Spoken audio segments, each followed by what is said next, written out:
का नाम भारत कैसे पड़ा? सृष्टि उत्पत्ति के पश्चात ब्रह्मा के मानस पुत्र स्वयंभू मनु ने व्यवस्था संभाली। इनके दो पुत्र प्रिव्रत और उत्तानपाद थे। प्रिव्रत के 10 पुत्र थे, 3 पुत्र बालकाल में ही विरक्त थे। इस कारण से प्रिव्रत ने पृथ्वी को 7 भागों में विभक्त कर एक एक भाग प्रत्येक पुत्र को सौंप दिया। इन्हीं में से एक थे आग्नेयद्र, जिन्हें जम्बू द्वीप का शासनकार सौंपा गया। वृद्धावस्था में आग्नेयद्र ने अपने 9 पुत्रों को जम्बू द्वीप के विभिन्न 9 स्थानों का शासन दायित्व सौंपा। इन 9 पुत्रों में सबसे बड़े थे नाभि, जिन्हें हिमवर्ष का भूभाग मिला।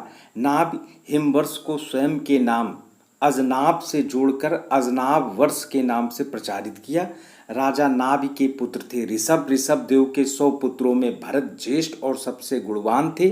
ऋषभ देव ने जब वानप्रस्थ लिया तो उन्होंने राजपाट भरत को सौंप दिया।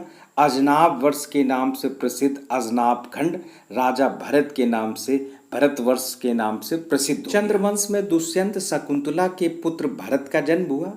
ब्रह्मवैवर्त पुराण में उल्लेख है कि चक्रवर्ती सुतो यज्ञे दुष्यंतस्य महात्मना शकुंतलाया भरतो यस नाम तु भारता, अर्थात महात्मा दुष्यंत का शकुंतला से पुत्र उत्पन्न हुआ, जिसकी उपाधि भरत हुई। भरतवंश के लोग भारत कहलाए।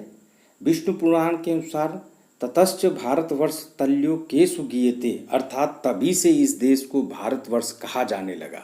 वायु पुराण भी कहता है कि इससे पहले भारतवर्ष का नाम हिमवर्ष था। ऋषभ देव के पुत्र भरत तथा दुष्यंत के पुत्र भरत के शासन काल के बीच 6 मनवंतर का अंतराल है। स्पष्ट है कि यह देश अत्यंत प्राचीन है और इस देश का नाम बहुत प्राचीन काल से ही भारत है।